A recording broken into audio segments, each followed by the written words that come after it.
Let's face it, hanging it up is tough. It's hard to admit when you're past your prime and you need to let go. Whether that's me playing pickleball every weekend, or in the case of this video, a professional race car driver. Unfortunately, this is a story that is all too common in the world of NASCAR. Some of the sport's greatest drivers coming back way too long until they made absolute fools of themselves. So today we're going to talk about some legends who absolutely refused to hang it up and some reasons why they didn't. Perhaps one of the most powerful reasons as to why drivers keep coming back is that racing is simply addictive. If one driver embodies this reason more than any other, it has to be Mark Martin.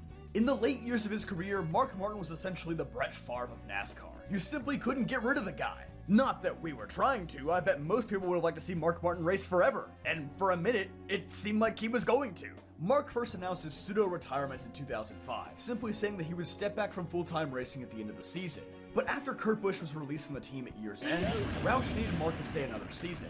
So 1 year postponed, Mark would get his desired part-time schedule in 2007. He would run for Ginn Racing and later DEI in 2008, sharing the ride with Eric Almirola.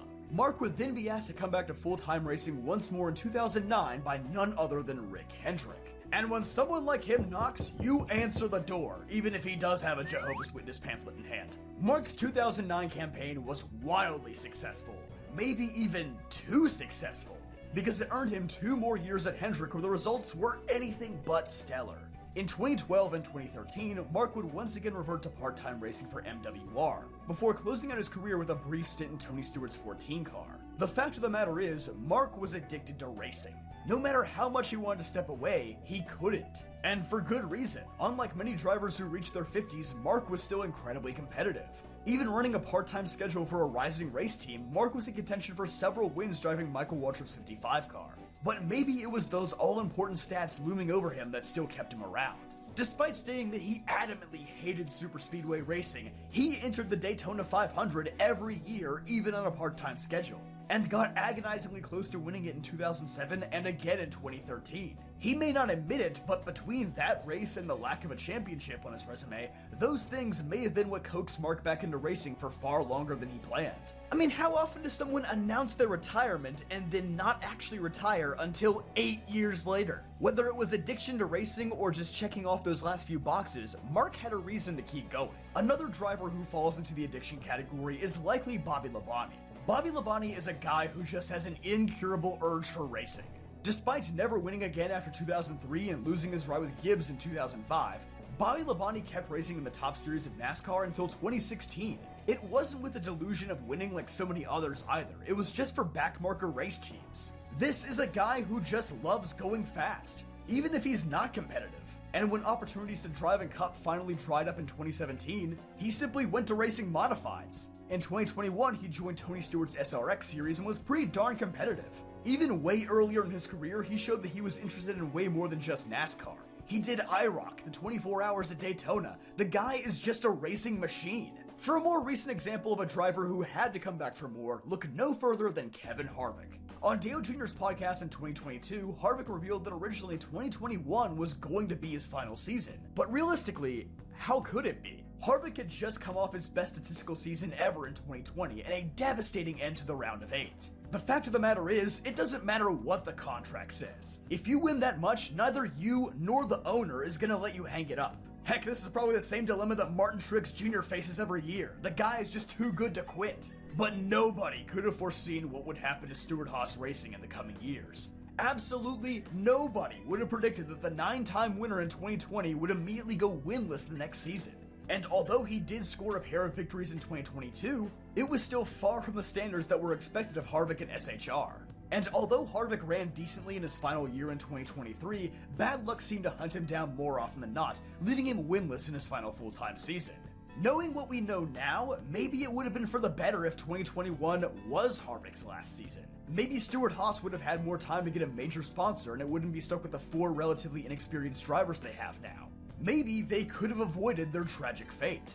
But at the same time, how could anyone involved in that operation tell Kevin Harvick to quit when he was still on top of his game? Unlike most legends who chase elusive wins to the bitter end, Harvick was chasing the all-too-common win in his case.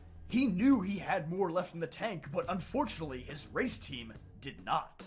This is maybe the same reason why Bill Elliott kept coming back far into his 50s. Bill Elliott probably had one of the best final seasons in the modern era, and came incredibly close to capping off his full-time racing career with back-to-back victories. But thankfully, Bill stepped away at the right time to be around for Chase when his racing career began. But perhaps that success late in his career is what spurred Bill to return on a part-time basis in 2004, and again in 2005, and again in 2007, and again until 2012, and again in the Xfinity Series in 2018. Yeah, this man's first and last NASCAR starts were separated by a whopping 43 years! And he still ran SRX 3 years after this. Maybe this is an addiction case like Mark Martin, or maybe this is a case of late career success making him want to come back for more like Kevin Harvick. Who can really say? But what about when a driver doesn't stick around for themselves? What if they come back purely for the good of their team? We all know the story of how Richard Petty went winless for the last 8 years of his career, a dramatic fall from grace for NASCAR's greatest driver. He was the opposite of Kevin Harvick. He had a good long time to accept the fact that he was probably never winning again. But in Richard's case, I don't think he stuck around for himself. He had already proven everything that needed to be proven. 7 championships, 200 wins, and countless other records that are literally untouchable in today's era.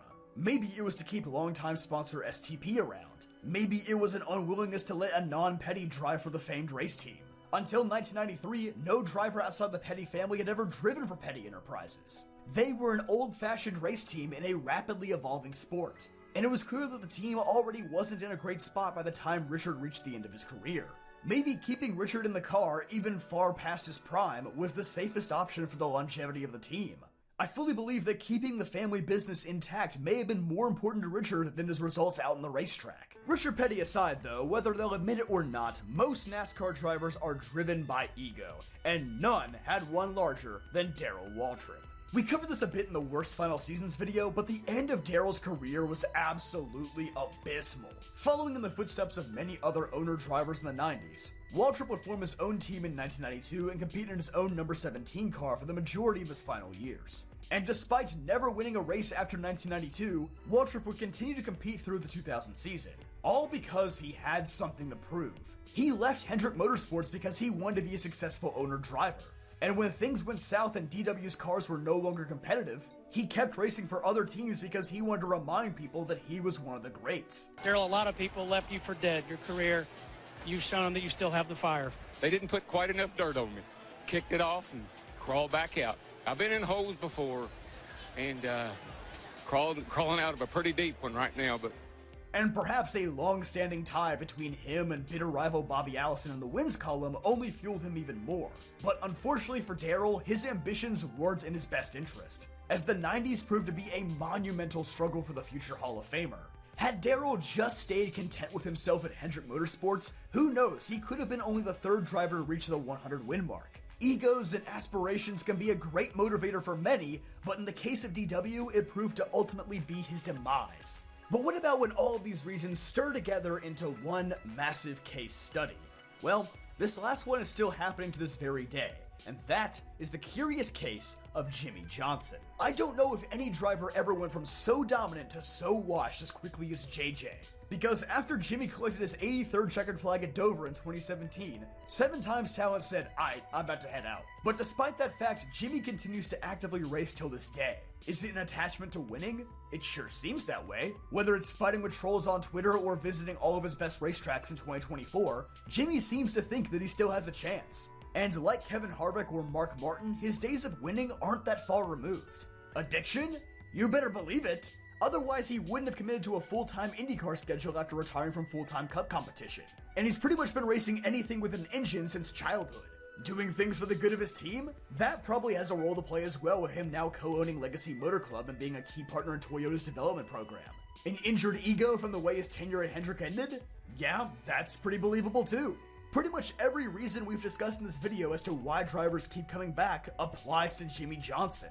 The only question is, how much further will he go?